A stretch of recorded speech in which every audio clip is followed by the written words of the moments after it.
Video করে বেশ মজা পাচ্ছি। হ্যাঁ, একটা সময় চ্যানেলে কাজ করতাম তো, তারপরে সমস্ত রকম আমার মানে ইচ্ছাগুলোই চলে গেছিলো। এখন ক্যামেরা ফেস করতে গেলে তখন ভীষণ একটা টেনশন হয়। নতুন কিছু বলবো, ভাববো, বা নতুন জায়গায় গিয়ে নতুন কাজ শুরু করব, এই সব মিলিয়ে ভীষণ ভীষণ একটা প্যানিক, একটা টেনশন, এটা আমার বরাবরের। আচ্ছা, আমাদের ইচ্ছের হাত বাড়ালে ইচ্ছে, এই গ্রুপটাতে প্রশ্নোত্তর পর্ব চলছে।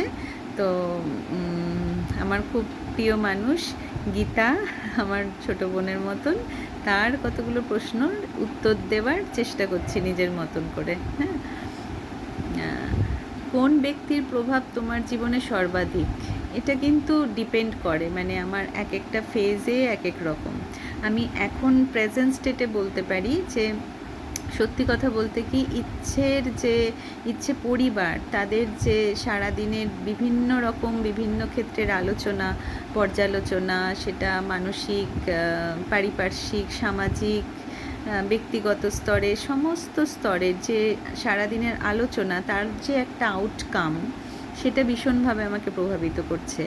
আমার কাজকর্ম, চিন্তাভাবনায় বারবার আমাকে মনে করিয়ে দিচ্ছে যে না, এটা ঠিক। ভীষণভাবে প্রভাবিত হচ্ছি আমি। হ্যাঁ, ভালো লাগছে, মানে সত্যি কোথাও নেভিগেট করছে এই ভাবনা চিন্তাগুলো আমাকে। আচ্ছা, দ্বিতীয় প্রশ্ন, তোমার নেগেটিভ সেলফ টক কোনগুলি, কী কী?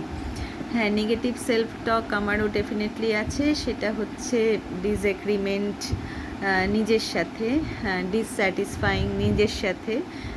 কোনো একটা কাজ করে, মানে আমার প্রফেশনাল ফিল্ডে, বা হ্যাঁ, প্রফেশনাল ফিল্ডে অবশ্যই, আর এমনি আমার প্রত্যেক দিনের রেগুলার যে হাউসহোল্ড কোর্স, সেখানেও মানে যদি ভাবি যে এই কাজটা আমাকে করতে হবে, সেটা যতক্ষণ না করছি আমি কিছুতেই স্যাটিসফাইড হতে পারি না, আর করলেও কোনো রকমে করতে পারি না, খুব পারফেক্টলি করতে হবে।